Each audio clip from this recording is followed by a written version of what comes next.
പ്രഭു സുബ്ഹാനഹു വ തആലയുടെ നിയമനിർദ്ദേശങ്ങൾ ജീവിതത്തിൻ്റെ മുഴുവൻ മേഖലകളിലും പുലർത്തി പാലിച്ച് ജീവിക്കണമെന്ന് നമ്മെ ഏവരെയും ഓർമ്മപ്പെടുത്തുകയാണ്, വസിയ്യത്ത് ചെയ്യുകയാണ്.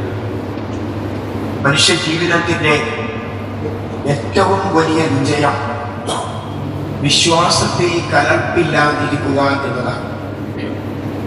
അങ്ങനെ കലർപ്പില്ലാതിരുന്നാൽ അല്ലാഹു സുബ്ഹാനഹു വ തആല പറയുന്നു,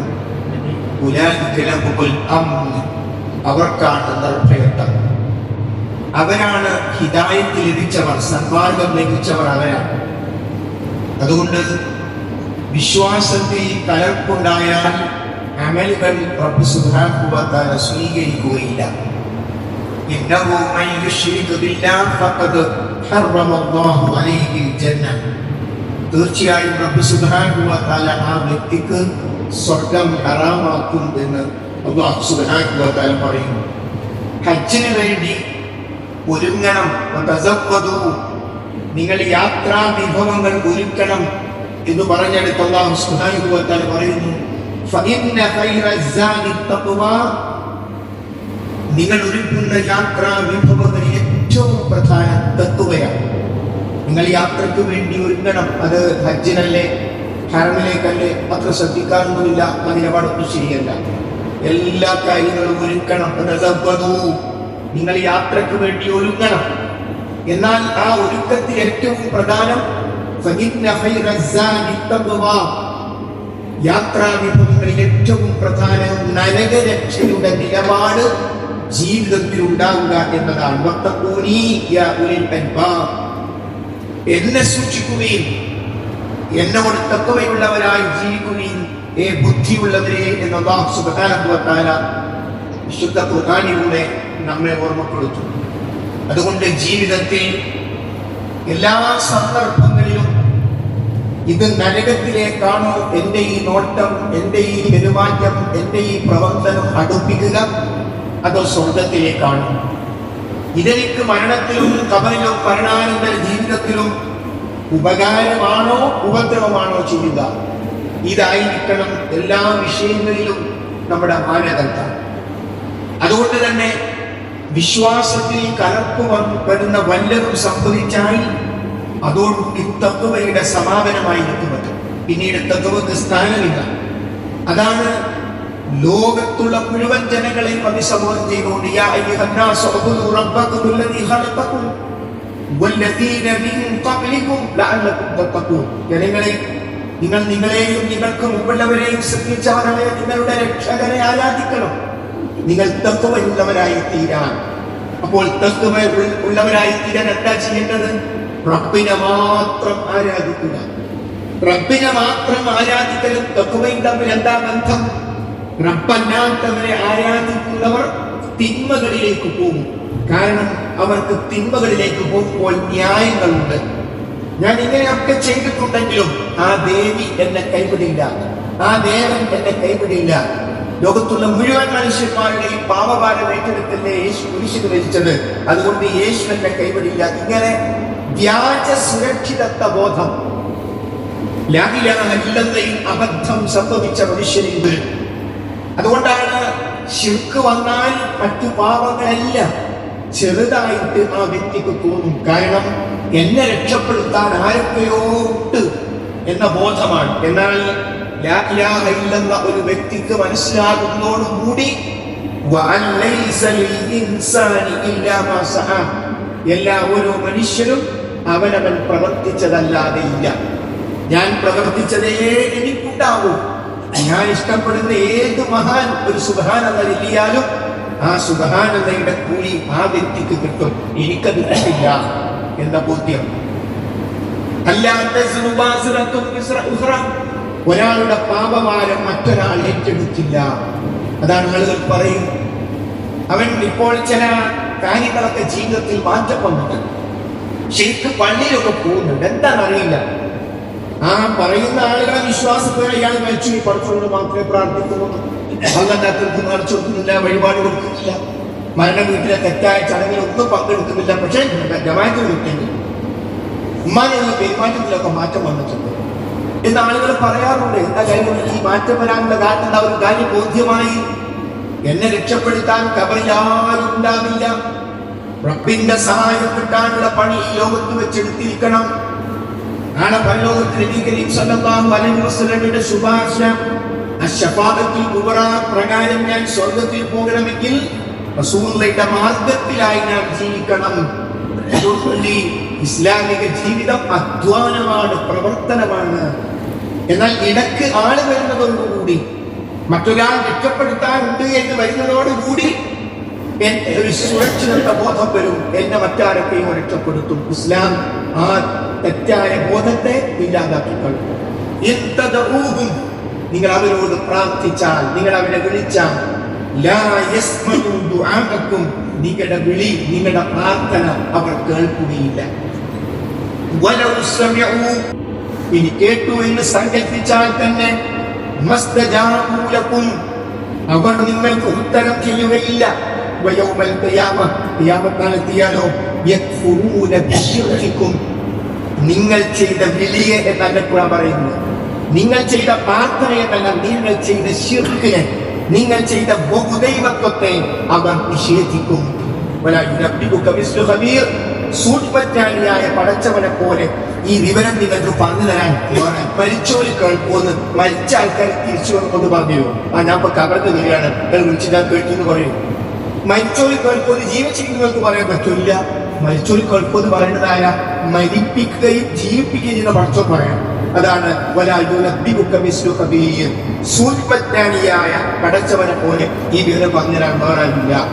അപ്പൊ സഹോദരങ്ങളെ, മരണപ്പെട്ട ആളുകൾ കേൾക്കുകയില്ല.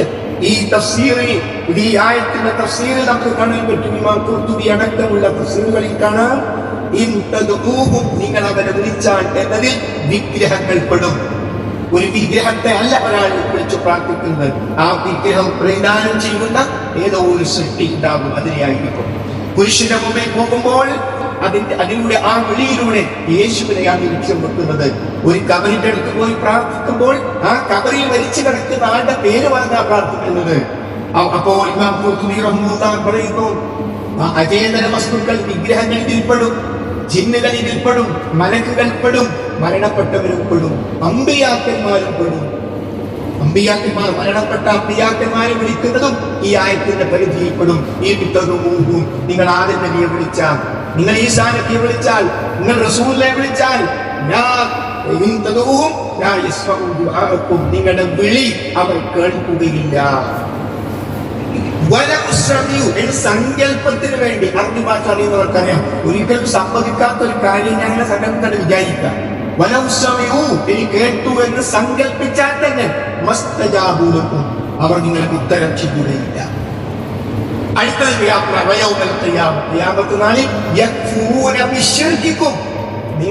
നിങ്ങൾ പടച്ചവനിൽ പങ്കു ചേർത്തതിനെ അവർ നിഷേധിക്കും. സൂറത്ത് മാഇദയിലെ അവസാന ഭാഗത്ത് കാണാം, മഹാനായ ഈസാ നബി അലൈഹിസ്സലാമിനെ വിചാരണ ചെയ്യുന്ന രംഗം.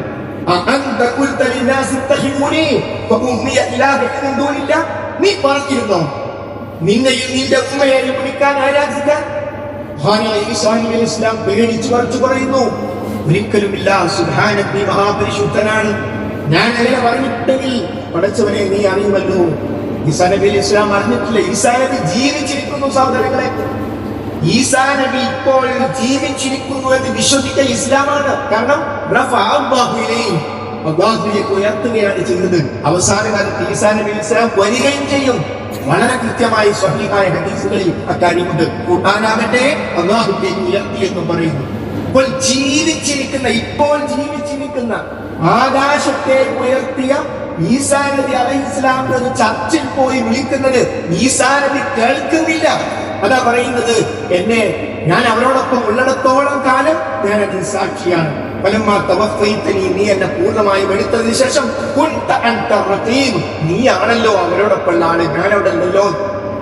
ഇപ്പോൾ ജീവിച്ചിരിക്കുന്ന ഈസാ നബി വഫാത്തായി പരലോകത്തിന് ശേഷം പറയാണ്, ജനങ്ങളൊന്നും എന്നെ വിളിച്ചത് ഞാൻ കേട്ടിട്ടില്ല. ഇപ്പോൾ ജീവിച്ചിരിക്കുന്ന ഈസാ നബിയെ വിളിക്കുന്നത് ഈസാ നബി കേൾക്കുന്നില്ല. എന്നിട്ടാണോ മരണപ്പെട്ടു പോയ കബറിൽ കിടക്കുന്ന മഹാന്മാർ കേൾക്കുന്നത്? എത്ര വ്യക്തമാണ് സഹോദരങ്ങളെ. എന്താ ഇതിന്റെ പ്രാധാന്യം? ഇതൊരു മനുഷ്യന് മനസ്സിലായാൽ ഇവിടെയുള്ള സകല അന്ധവിശ്വാസങ്ങൾ, സകല അനാചാരങ്ങളും അതൊക്കെ കെട്ടിപ്പടുത്തത് മരിച്ചോൽ കേൾക്കുമെന്ന് വിചാരിച്ചിട്ടാണ്. ആദ്യം ഇല്ലാതെ പറഞ്ഞതൊക്കെ തകർന്ന് തരിപ്പണി. അവിടെയാണ് ഇസ്ലാം കത്തിവെക്കുന്നു. റബ്ബിന്റെ സ്ഥാനം, റബ്ബിന് മാത്രമുള്ള പ്രത്യേകത സമീർ, എല്ലാം കേൾക്കുന്നവൻ. അത് നിങ്ങൾക്ക് മറ്റൊരാൾക്കും പങ്കുവെച്ചു കൊടുക്കാൻ പാടില്ല. അത് റബ്ബിന്റെ മാത്രം. അൽ ഹയ്യുൽ ഖയ്യൂം. റബ്ബ് സുബ്ഹാനഹു വ തആല എന്നതുള്ളവനാണ്. അവൻ എല്ലാം നിയന്ത്രിക്കുന്നവനാണ്. അവന് ഒരു ഉറക്കമോ ഒരു മയക്കമോ ബാധിക്കുന്നില്ല. അപ്പോൾ ഉറക്കമോ മയക്കമോ ഇല്ലാത്ത ആരാണത്? റസൂലുള്ളാഹി സ്വല്ലല്ലാഹു അലൈഹി വസല്ലം നമുക്ക് ഉറക്കമര്യാദ വിളിപ്പിച്ചു. റസൂലുള്ള ഉറങ്ങിയോണ്ടാ ഉറക്കമര്യാദ വിളിപ്പിച്ചത്. അവിടുന്ന് ഉറങ്ങുമ്പോൾ എന്താ അതാ ഹദീസ്. റസൂലുള്ള ഉറങ്ങുമ്പോൾ ഒന്നും എടുത്തു, റസൂലുള്ള ഉറങ്ങുമ്പോൾ മിസ്വാക്ക് ചെയ്തു, റസൂലുള്ള ഉറങ്ങുമ്പോൾ വിരിപ്പ് തട്ടി, റസൂലുള്ള ഉറങ്ങുമ്പോൾ വലുത് ഭാഗത്ത് ഉറങ്ങോണ്ടല്ലേ ഉറക്കമില്ലാതെ നമുക്ക് കിട്ടുന്നത്. അപ്പോൾ ഉറങ്ങുന്ന റസൂലുള്ളയോട് നമുക്ക് പ്രാർത്ഥിക്കാനോ സഹായം തേടാനോ പറ്റില്ല. അഥവാ ഉറങ്ങുന്നവരോട്, മരിക്കുന്നവരോട് നമുക്ക് പ്രാർത്ഥിച്ചുകൂടാ, മരിപ്പിക്കുന്നവരോടാണ് പ്രാർത്ഥിക്കേണ്ടത്. ഈ വിഷയം മനസ്സിലായാൽ അതോടുകൂടി കുത്തുബിയത്ത് ഫൗളാണ്. ആരെങ്കിലും 1000 വട്ടം മുഹീദ്ദീൻ ഷെയ്ഖിനെ ഒഴിഞ്ഞിരുന്ന മനസ്സാണ് ഒരു ചിന്ത ഉണ്ടാൻ പാടില്ല. 1000 വട്ടം വിളിച്ചാൽ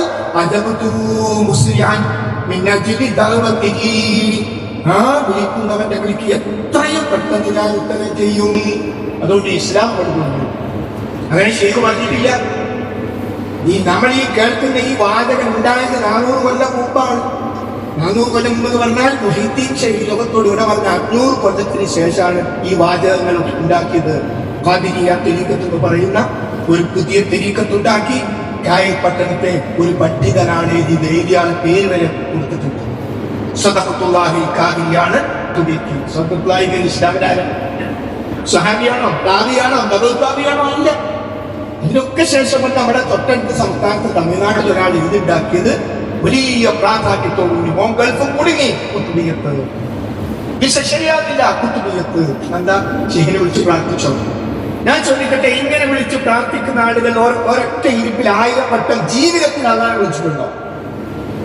അല്ലാഹ് 1000 വട്ടം വിളിച്ചിട്ട് ഒറ്റ ഇരിപ്പിൽ? അപ്പോ സഹോദരങ്ങളെ, അവിടെ ഇസ്ലാം അതിന്റെ കടക്ക് കത്തിവെക്കുന്നു.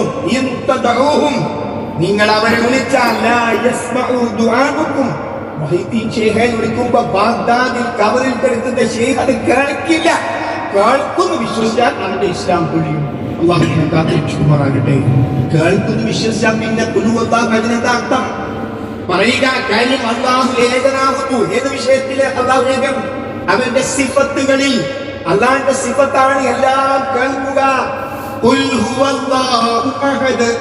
കാര്യം പറയുക അള്ളാഹു ഏകനാകുന്നു. ഇപ്പോൾ പഠിച്ചോന്റെ സിഫത്ത് അല്ല, ഈ കേൾവിന്റെ വിഷയത്തിൽ പഠിച്ചോ മാത്രമല്ല, അതിൽ ഷെയ്ഖുണ്ട്, അതിൽ റിഫായി ഷെയ്ഖുണ്ട്, അതിൽ ബദരീങ്ങളോടുണ്ട്. ഇസ്ലാം പറഞ്ഞില്ലേ? അപ്പൊ അതുകൊണ്ട് സഹോദരങ്ങൾ, പഠിച്ചോന്റെ മാത്രം പ്രത്യേകതയാണ്. റസൂലുള്ള കേൾക്കില്ല. റസൂലുള്ളാഹി സ്വല്ലല്ലാഹു അലൈഹി വസല്ലം വഫാത്തായി അവിടുത്തെ ആദരവാക്കപ്പെട്ട ശറഫാക്കപ്പെട്ട ശരീരം റസൂലുള്ളാഹി സ്വല്ലല്ലാഹു അലൈഹി വസല്ലമയുടെ അടക്കം പ്രവാചകന്മാരുടെ ശരീരം മണ്ണ് തിന്നില്ല. സ്വഹീഹായ ഹദീസ. അമ്പിയാക്കന്മാരുടെ ശരീരം മണ്ണ് തിന്നില്ല. ഇപ്പൊ റസൂലുള്ള വഫാത്തായി ഖബറിലേക്ക് വെച്ചിട്ടില്ല. റസൂലുള്ള ഖബറടക്കപ്പെടുന്ന മുമ്പുള്ള അവസ്ഥയിൽ വയ്യത്ത് നിൽക്കണം. അപ്പയാണ് ഒരു വിഷയം. അടുത്ത ഖലീഫ ആരാകും? മനുഷ്യന്മാരല്ലേ, വ്യത്യസ്ത അഭിപ്രായം ഉണ്ടാവും. ആ അഭിപ്രായങ്ങളും ആരെങ്കിലും ഒരാൾ ഖബറിലേക്ക് പോകാത്ത റസൂലിന്റെ അടുത്ത് നബിയെ, ഞങ്ങൾ തർക്കത്തിലാണ് ഇവിടെ, ഒന്ന് പരിഹാരം ഉണ്ടാക്കി തരണം. നബി ഇങ്ങനെ കൈ ചൂണ്ടിയാ പോരെ. അടുത്ത ഖലീഫ അവരുടെ ആരെടുത്ത് ഉണ്ടായിരുന്നു. അവര് പോയോ? സഹായം തേടിയോ? ഇല്ലല്ലോ. റസൂലുള്ളാഹി സ്വല്ലല്ലാഹു അലൈഹി വസല്ലം വഫാത്തായപ്പോൾ സ്നേഹത്തിന്റെ ആധിക്യം കൊണ്ട് മഹാനായ ഉമർ ഇബ്നുൽ ഖത്താബ് റളിയല്ലാഹു അൻഹു വാഴൂരി നടന്നില്ലേ? മുഹമ്മദ് മരിച്ചെന്ന് ആരെങ്കിലും പറഞ്ഞാൽ അവരെ തലയാനെടുക്കും. പക്ഷേ തലയെടുത്തില്ല. അബൂസുഫിക്ക് ആയത്തൂരി. എല്ലാരും മരിക്കും, നിങ്ങളെ പ്രവാചകൻ മരിക്കുന്നത് ആയത്തൂരി. എങ്ങനെ ആയത്തോ? അപ്പഴാ എനിക്ക് വേണ്ടിയോ ഇറങ്ങിയ ആയത്ത് പോലായിരുന്നു എനിക്ക് തോന്നിയെന്ന് പിന്നീട് എന്ന് പറഞ്ഞു. ഇപ്പോൾ സഹോദരങ്ങളെ, അപ്പൊ റസൂലുള്ള വഫാത്തായി കിടക്കുമ്പോ അടുത്ത ഖലീഫ ആരാകണമെന്ന തർക്കമുണ്ടായപ്പോ ആ തർക്കത്തിന് പരിഹാരത്തിന് വേണ്ടി ഒരു സ്വഹാബിയും റസൂലുള്ളയോട് ചോദിച്ചില്ല. പോട്ടെ എങ്കിൽ ഞങ്ങളെ മനസ്സിൽ തോന്നിപ്പിച്ചെന്ന് പറഞ്ഞായിരിക്കും അതും ഉണ്ടായില്ല. അപ്പൊ സ്വഹാബികളെക്കാൾ വലിയ അലീമാണോ അന്നത്തെ കാലത്തുള്ള ആൾക്കാർക്കുള്ളത്? അതുകൊണ്ട് സഹോദരങ്ങളെ, ഇത് ഗൗരവപരമാണ്. കാര്യമൊക്കെ ശരിയാ. ആ ശരിയാന്ന് പറഞ്ഞ് നമ്മൾ പോയിട്ട് പോലും തോന്നും. വീട്ടിലൊരു ചടങ്ങുണ്ടായാൽ, ഒരു നിവേദനം വന്നാൽ, ഒരു മരണമുണ്ടായാൽ, ഒരു 40 ഉണ്ടായാൽ, 15 ഉണ്ടായാൽ, ഒരാൾ ഗൾഫ് പോകുന്നെങ്കിൽ അവിടെ നിറച്ച നമ്മൾ പോയി ചോദിക്കും. ഇതൊക്കെ കേട്ടിട്ടുണ്ട്. ഇസ്ലാം പറഞ്ഞു മൗലിദത്തെ സമയം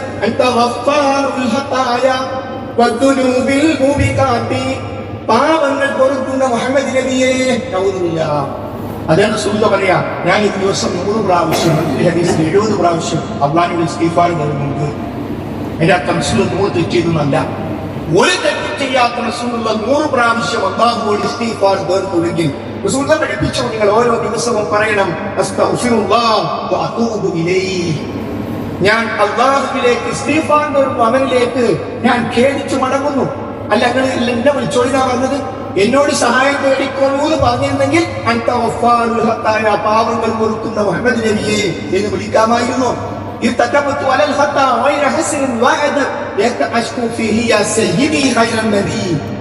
ഉത്തമനായ നബിയെ, പാപങ്ങളാകുന്ന വാഹനത്തിലാണ് ഞങ്ങൾ യാത്ര ചെയ്യുന്നത്, ഞങ്ങളുടെ പാപം പൊറുക്കണമെന്ന് റസൂലിനോട് പ്രാർത്ഥിക്കാണ്. അപ്പൊ ഇപ്പൊ അതൊക്കെ ശരിയാണെങ്കിൽ അത് ഇങ്ങനെ പറയുമ്പോൾ അതൊക്കെ ശരിയാണ്. പക്ഷെ കുടുംബബന്ധം നമ്മൾ മാത്രം ഒരു വീട്ടിലുണ്ടാകുമ്പോ ഞാനൊരു വ്യാപ്തമാകുന്നത് പ്രശ്നമുണ്ട്, ഉമ്മാക്ക് വിഷമമുണ്ട്. വിശുദ്ധ ഖുർആൻ അതിന് മറുപടി പറഞ്ഞു,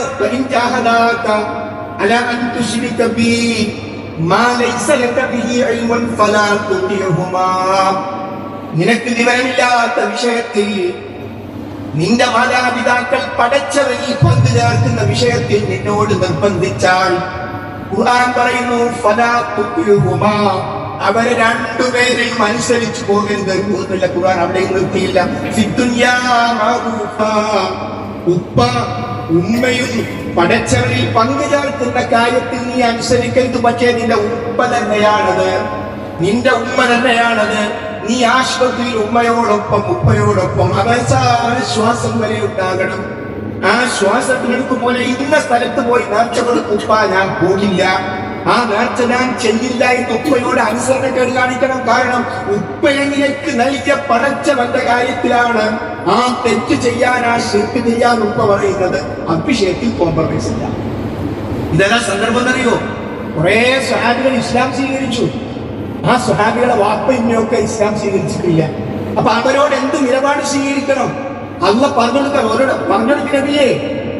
അവരെങ്ങാനും ആ പഴയ ഇബ്രാഹിം നബിനെ, ഇസ്മായിൽ നബിനെ, ലാത്തനെ, ഉസനെയും മനാത്തനെയും വിളിച്ചു പ്രാർത്ഥിക്കാൻ വേണ്ടി അവരോട് പറഞ്ഞാൽ അതവർ ചെയ്യരുത്. പക്ഷെ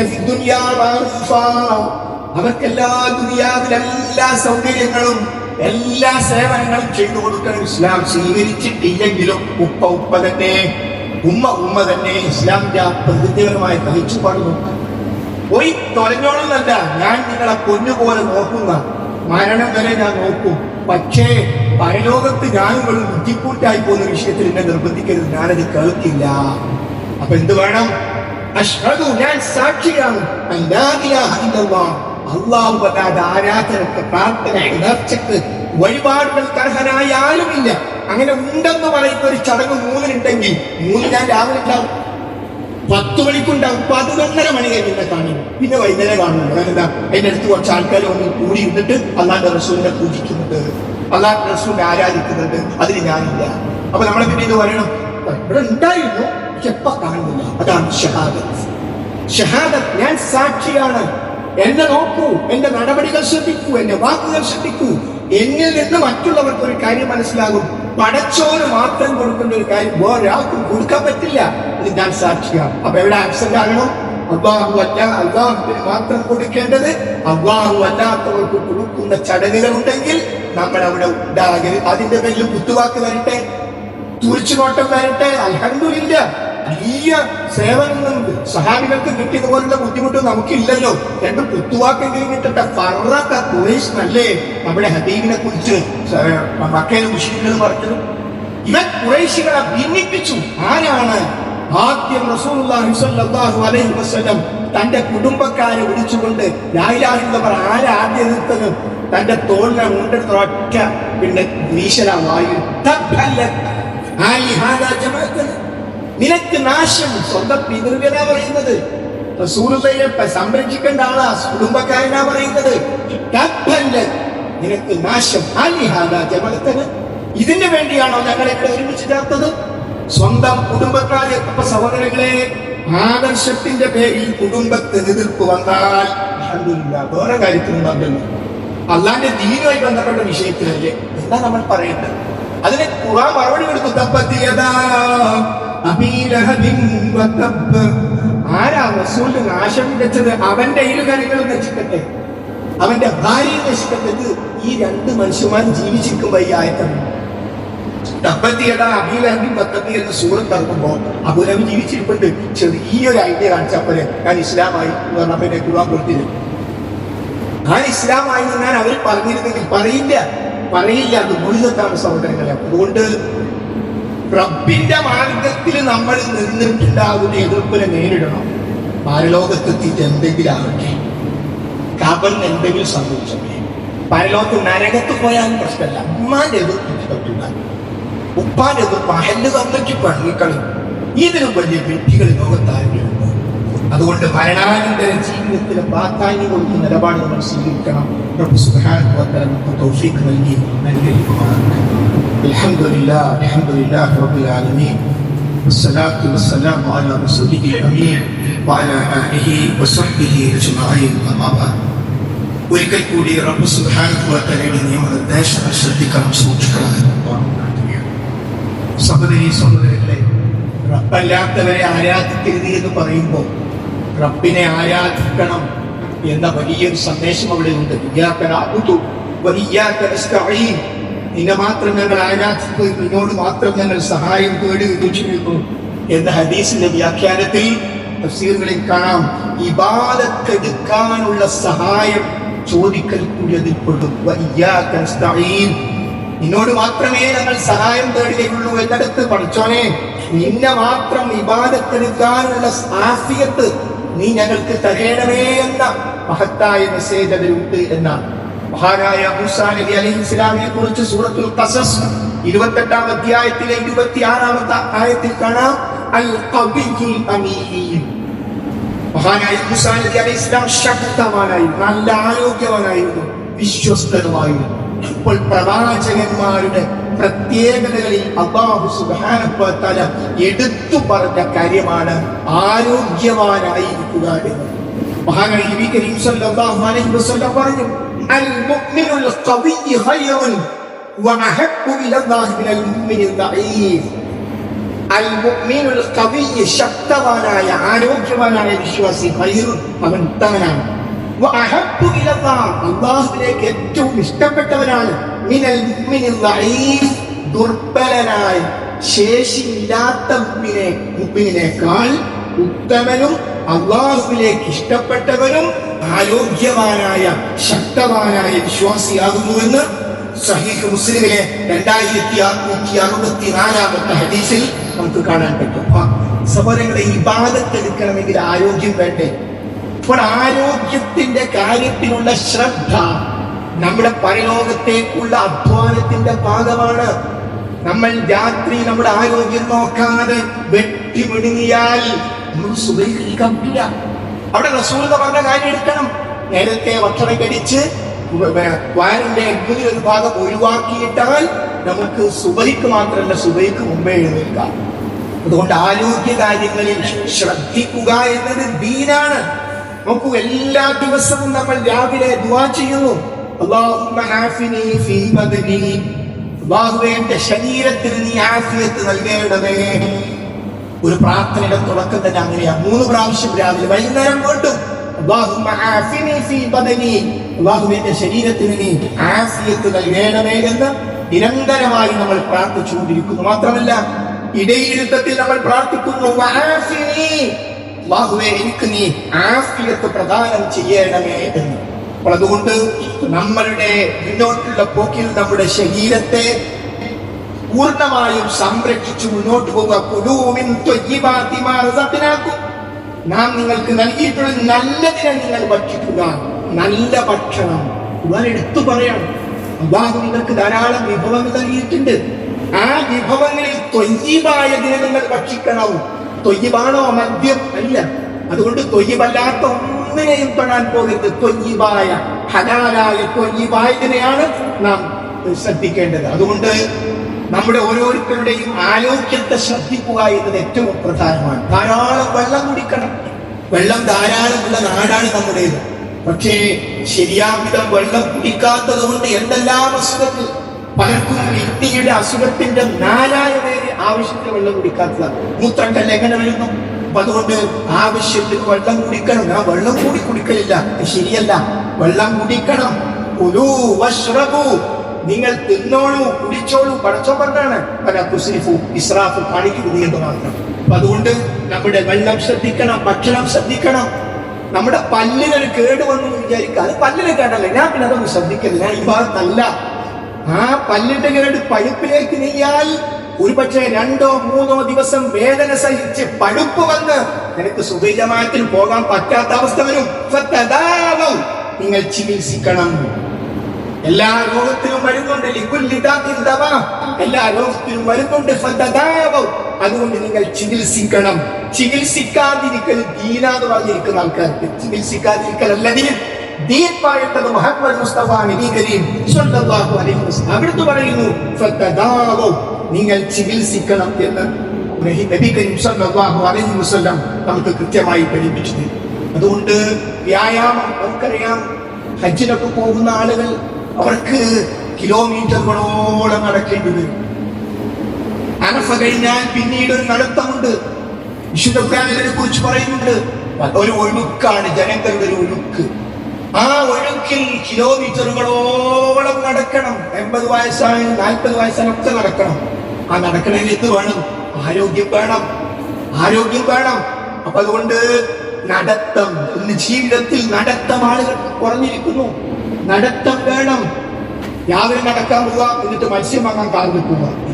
സൗകര്യം മത്സ്യം വാങ്ങാൻ നട്ടുപോയാൽ AC ഇറങ്ങാ, പിന്നെ AC കയറുക. AC ഉപയോഗിക്കേണ്ടാവുന്ന ഹറാമൊന്നുമല്ല. പക്ഷേ പ്രകൃതിയുടെ നേട്ടം, അതുമായി ബന്ധപ്പെട്ട നീക്കങ്ങൾ നമ്മുടെ ജീവിതത്തിൽ ഉണ്ടാകണം. അതുകൊണ്ടാണ് കുട്ടികളെ കളിക്കാൻ വിടണം. റസൂലുള്ളാഹി സ്വല്ലല്ലാഹു അലൈഹി വസല്ലം പ്രോത്സാഹിപ്പിച്ച കാര്യമാണ്. ശരീരത്തിന് ആവശ്യമായ വ്യായാമങ്ങൾ ഉണ്ടാകണം. ആ വ്യായാമങ്ങൾ റസൂലുള്ളാഹിയുടെ ഭാര്യമാർ നോക്കി നിന്നു. വ്യായാമ പ്രവർത്തനങ്ങൾ നമുക്ക് കാണാൻ സാധിക്കും. അതുകൊണ്ട് ഇസ്ലാം പൂർണ്ണമായും പ്രകൃതി മതമാണ്. ഇത് വെക്കേഷൻ കാലമാണ്. കുട്ടികളെ കളിക്കാൻ വിടണം. ഒറ്റ കണ്ടീഷനേ ഉള്ളൂ, മഗ്‌രിബ് ഒഴിവാക്കിക്കൊണ്ടുള്ള കളി വേണ്ട മോനെ. അസ്ർ നിസ്കരിച്ചിട്ട് കളിക്കാൻ പോയാൽ മതി. മഗ്‌രിബ് നിസ്കരിച്ചിട്ട് ഖുർആൻ ഓതണം, ഇത്രയേ ഉള്ളൂ. കളിക്കാൻ പോകണ്ട. കളിക്കാൻ പോയാൽ പ്രശ്നം. കളിക്കാൻ പോകണം. ശരീരത്തിന്റെ ആവശ്യമാണെന്ന്, ശരീരത്തിന്റെ നേട്ടമാണ്. അപ്പൊ അതുകൊണ്ട് ദീനിയായ കാര്യങ്ങളുടെ ഭാഗമാണ് നമ്മുടെ ആരോഗ്യം ശ്രദ്ധിക്കുക എന്നത്. അനാവശ്യമായി ഉറക്കമൊഴിക്കുക. എന്തിനാണ് ഉറക്കമൊഴിച്ചതെന്ന് പോലും അറിയാത്ത രൂപത്തിൽ ഉറക്കമൊഴിക്കുക. സ്ക്രീനുകളുടെ മുമ്പിലാണ് ഒരു ലക്കും ലഗാനുമില്ലാതെ പലരും പോകുന്നത്. നബി കരീം സ്വല്ലല്ലാഹു അലൈഹി വസല്ലം അകാരണമായി രാത്രി ഉറക്കമൊഴിക്കുന്നതിനെ ഇഷ്ടപ്പെട്ടിട്ടില്ല.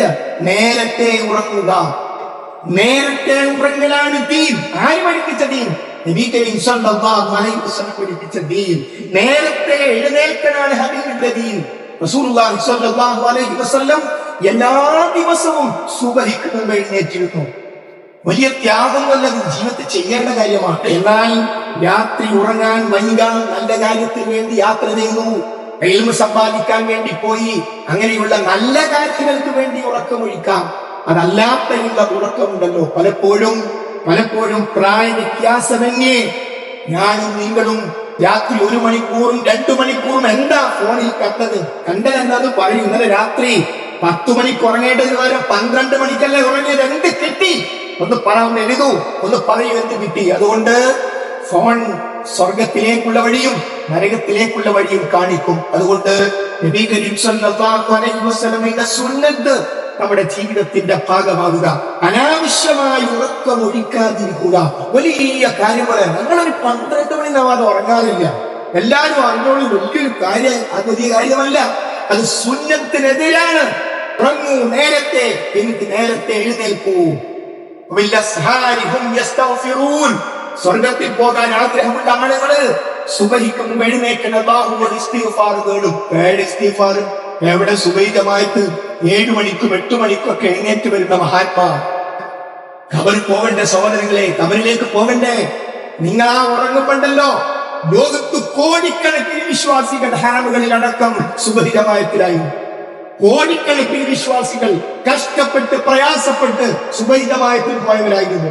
നിങ്ങൾ ഉറങ്ങിക്കിടക്കുമ്പോ കോടിക്കണക്കിന് മുസ്ലിങ്ങൾ തഹജ്ജുദ് നിസ്കരിക്കുകയായിരുന്നു. അവരൊക്കെ വിട്ടികളാ? ഒരിക്കലുമല്ല. ഇതുകൊണ്ട് ദീർഘദൃഷ്ടിയുള്ള വിശ്വാസികളോടൊപ്പം നമ്മൾ ചേരണം. നബി കരീം സ്വല്ലല്ലാഹു അലൈഹി വസല്ലം പഠിപ്പിച്ച ആ മാർഗ്ഗത്തിലേക്ക് റസൂൽ പറഞ്ഞു സ്വല്ലല്ലാഹു അലൈഹി വസല്ലം, അല്ലാഹുവിന് ഏറ്റവും ഇഷ്ടപ്പെട്ട പ്രവർത്തനമാണ് മിസ്വാക്ക് ചെയ്യൽ. റസൂലിന്റെ വീട്ടിലേക്ക് കയറിയാൽ ആദ്യം ചെയ്യുന്ന ഒരു പ്രവർത്തനം മിസ്വാക്ക് ചെയ്യുക എന്നതാണ്. കാരണം വീട്ടിലെ പലരോട് സംസാരിക്കാനുള്ളതാണ്. ആർക്കും കുടുംബാംഗങ്ങൾക്ക് പോലും എന്റെ വായുനാറ്റം പ്രശ്നമാകാൻ പാടില്ല. ഭക്ഷണം കഴിച്ചാൽ റസൂലുള്ളാഹി മിസ്വാക്ക് ചെയ്തു. ഉറങ്ങാൻ പോകുമ്പോൾ റസൂലുള്ളാഹി മിസ്വാക്ക് ചെയ്തു. എല്ലാ ഫർദ് നമസ്കാരങ്ങൾക്ക് മുമ്പും എന്റെ സമുദായത്തിന് അത് ബുദ്ധിമുട്ടാകില്ലായിരുന്നുവെങ്കിൽ മിസ്വാക്ക് ഞാൻ നിർബന്ധമാക്കുമായിരുന്നു എന്ന് മഹാനായ നബി കരീം സ്വല്ലല്ലാഹു അലൈഹി വസല്ലം പറഞ്ഞു. അത്തഹൂറു ശത്റുൽ ഈമാൻ. വൃത്തി എന്ന് പറയുന്നത് ഈമാനിന്റെ പകുതിയാണ്. ഒരു അനാവശ്യമായി കാരണമില്ലാതെ ഒരു ദുർഗന്ധം ഒരു വിശ്വാസി ഉണ്ടാവില്ല. എപ്പോഴും നഖം മുറിച്ച് റസൂലുള്ളാഹി പറഞ്ഞു 40 ദിവസത്തിലൊരിക്കൽ പ്രൈവറ്റ് പാദങ്ങളിലുള്ള മുടി ഒഴിവാക്കണം. 40 ദിവസമാണ് വെച്ചത്. ഏത് സമയത്ത് മരിക്കേണ്ടി വന്നാലും, ഇന്ന് നമ്മൾ മരിച്ചാൽ എന്താണ് ഇയാൾ നഖൊന്നും മുറിക്കുന്നില്ലെന്ന് വേറൊരാൾ ചിന്തിക്കട്ട. എപ്പോഴും ഏത് സന്ദർഭത്തിലും മയ്യത്ത് കുളിപ്പിക്കേണ്ട അവസ്ഥയിലേക്ക് എന്റെ ഈ ശരീരം പോയേക്കാം എന്ന അവസ്ഥയിൽ മുതോടുകൂടിയായിരുന്നു. അതുകൊണ്ട് സഹോദരങ്ങളെ, ഒരുക്കമാണ് നമുക്ക് ഒരുക്കം, മരണത്തിന് വേണ്ടിയുള്ള ഒരുക്കം. അതുകൊണ്ട് ആരോഗ്യകാര്യത്തെ ശ്രദ്ധിക്കണം. മുസ്ലിം സമുദായത്തിന്റെ ഉള്ളിൽ നിന്നാണ് എത്രമാത്രം വിഷമകരമാണ്. ഗർഭിണിയായി പ്രസവിക്കാൻ നേരം ആ സഹോദരി മരണപ്പെടുന്നത് രക്തം വാർന്നിട്ടാണ് സഹോദരി മരണപ്പെടുന്നത്. നോക്കൂ, അവിടെ എന്താ വിശ്വാസം? CM രക്ഷിക്കും, CMന്റെ ആളാണ്. നോക്കൂ, മുമ്പൊക്കെ നഫീസത്തുമാലയായിരുന്നു. ഒരാൾ ഒരു വീട്ടിൽ പ്രസവം നടക്കുകയാണെങ്കിൽ മുമ്പ് ഒരാൾ വന്നിട്ട് നഫീസത്തുമാല പാരായണം ചെയ്യും. ഒന്നുകിൽ പ്രസവം അല്ലെങ്കിൽ രണ്ടിലൊന്നും സംഭവിക്കും. ഇന്ന് ജനങ്ങൾക്ക് അതിൽ മാറി. നഫീസത്തുമാല ഇല്ലേ? പണ്ഡിതന്മാർക്കുണ്ടെങ്കിൽ അവരുടെ സ്വന്തം വീടുകളിൽ അവർ അനുവദിക്കുമോ? അവരൊക്കെ ഹോസ്പിറ്റലിലേക്ക് പോകാൻ തുടങ്ങി. ഞാൻ പറയും സഹോദരങ്ങളെ, ചികിത്സ നിഷേധിക്കപ്പെടുക. ഒരു സഹോദരി ഗർഭിണിയാകുന്ന സന്ദർഭത്തിൽ ആ സഹോദരിയുടെ പ്രഷർ കൂടുതലോ കുറവോ അത് നോക്കട്ടെ. എന്ത് സംഭവിക്കും? പ്രഷർ ആയിരുന്നു പോയാൽ നമുക്കറിയില്ലേ? ഒരു ഡോക്ടറും വേണ്ട, ഒന്ന് നെറ്റിൽ അടിച്ചു നോക്കിയാൽ മതി. അപ്പോൾ ഈ കുട്ടിയുടെ പ്രസവവുമായി ബന്ധപ്പെട്ട അപകടാവസ്ഥയിലാണോ ഈ സഹോദരി ഉള്ളത്? അത് പരിശോധിക്കട്ടെ. അത് ദീനല്ലേ? അതുകൊണ്ട് സഹോദരങ്ങളെ, ഇസ്ലാമിന്റെ പേരിലാണ് ഇതൊക്കെ ചെയ്യുന്നത്, അറിയപ്പെടുന്നത് എന്ന് പറയുമ്പോൾ എത്രമാത്രം വിഷമകരമാണ്. ലോകത്ത് വൈദ്യശാസ്ത്രത്തിന്റെ, പ്രത്യേകിച്ച് അലോപ്പതിയുടെ എല്ലാ കാര്യങ്ങളും സംഭാവന ചെയ്തത് മുസ്ലിങ്ങളാണ്. അതിന്റെ ശാസ്ത്രജ്ഞന്മാരുടെ പേരുകൾ പരിശോധിച്ചാൽ നമുക്ക് ബോധ്യമാണ്. ആ സമുദായമാണ് അല്ലാഹു അല്ലാത്തവരെ തിരിഞ്ഞ് ചികിത്സ പോലും നിഷേധിക്കപ്പെടുന്ന ഒരവസ്ഥയിലേക്ക് നമ്മുടെ സമുദായം എത്തിയിരിക്കുന്നു. അതുകൊണ്ട് സഹോദരങ്ങളെ, ആരാണ് ഈ മൊത്തം ജനങ്ങൾക്ക് ഇസ്ലാം പരിചയപ്പെടുത്തിക്കൊണ്ടേ കൊടുക്കേണ്ടവരാണ് നമ്മൾ. സത്യസന്ധമായ ഇസ്ലാമിനെ മനസ്സിലാക്കി കൊടുക്കേണ്ടവരാണ് നമ്മൾ. അതുകൊണ്ട് തന്നെ ഇത്തരം അന്ധവിശ്വാസങ്ങൾക്കെതിരെ, അനാചാരങ്ങൾക്കെതിരെ ശക്തമായ നിലപാട് നമ്മോരോരുത്തരും. ആന പ്രസവിക്കുന്നില്ല, ആനയാരെങ്കിലും ആസ്പത്രിയിൽ കൊണ്ടുപോകാറുണ്ടോ? ആനയുടെ പ്രസവം ശാസ്ത്രീയമായി പരിശോധിച്ചോ? മനുഷ്യന്റെ പ്രസവം ശാസ്ത്രീയമായി പരിശോധിച്ചോ? വ്യത്യാസമുണ്ടെന്ന് ബോധ്യമാകും സഹോദരങ്ങൾ. ഒരു കങ്കാരി പ്രസവിച്ചുകൂടും. കങ്കാരി പ്രസവിച്ചിട്ടുണ്ടാൽ ആ കങ്കാരുവിന്റെ ഉദരത്തിൽ ഒരു സഞ്ചിയുണ്ട്. ആ സഞ്ചിയിലാണ് ആ കുട്ടിക്കുള്ള മുലപ്പാൻ. വേറൊരു കങ്കാരു ബേക്കെടുക്കാൻ വരണ്ട. അപ്പോൾ പ്രസവിച്ചു വീണ കങ്കാരു സ്വയം മണത്ത് പിടിച്ച് ആ മാതാവിന്റെ സഞ്ചിയിലേക്ക് കയറിയിരിക്കും. പ്രസവിച്ച കങ്കാരു. കുട്ടിയോ, ഒരു കുട്ടി പ്രസവിക്കപ്പെട്ടു.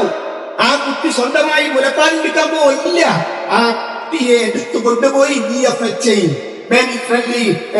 ഇനീഷ്യേറ്റീവ് ഏത് ഹോസ്പിറ്റലാണെങ്കിലും ആ മാതാവിന്റെ മാർഗത്തിൽ നേഴ്സ് കൊണ്ട് വെച്ചു കൊടുക്കും. കാരണം ആദ്യത്തെ മുലപ്പാൽ കൊളസ്ട്രോൾ മഞ്ഞ നിറത്തോട് കൂടി അത് കുട്ടിക്ക് കിട്ടിയത് ഏറ്റവും വലിയ പ്രതിരോധ കുത്തിവെപ്പാണ് കൊളസ്ട്രോൾ. അത് കിട്ടണമെങ്കിൽ നമ്മൾ സഹായിച്ചു കൊടുക്കണം. ഇപ്പൊ കങ്കാരുവിനെ പോലെയല്ല മനുഷ്യക്കുട്ടി, ആനയെ പോലെയല്ല, പട്ടിയെ പോലെയല്ല മനുഷ്യ. വ്യത്യാസമുണ്ട്. ഇതുപോലും അറിയാതെ ന്യായീകരണം. ആന പ്രസവിക്കുമ്പോൾ ആശുപത്രിയിൽ പോകുന്നുണ്ടോ? ഇതൊക്കെ സമൂഹത്തോടായി പറയുന്നത്. ഇതിന്റെ ദുരന്തം മുഴുവൻ അനുഭവിക്കുന്നത് മുസ്ലിം സമുദായമാണ്. അതുകൊണ്ട് സഹോദരങ്ങളെ, ഈ ശുദ്ധമായ പരിശുദ്ധ ഇസ്ലാമിനെയാണല്ലോ ഈ തരത്തിൽ വികൃതമാക്കുന്നത്. അതുകൊണ്ട് എല്ലാ പരിഹാരം നാം ഇസ്ലാം പഠിക്കുക, നമ്മൾ ഇസ്ലാമിന്റെ വക്താക്കളാവുക, തെറ്റായ കാര്യങ്ങൾ തെറ്റാണെന്നും തുറന്നു പറയുക. അതാണ് അടിസ്ഥാനപരമായ പരിഹാരം. റബ്ബ് സുബ്ഹാനഹു വ തആല ദീനുൽ ഇസ്ലാമിനെ യഥാർത്ഥത്തിൽ പഠിക്കാനും മനസ്സിലാക്കാനും ജീവിതത്തിൽ പകർത്താനും നമുക്കെല്ലാം തൗഫീഖ് നൽകി അനുഗ്രഹിക്കുമാറാകട്ടെ.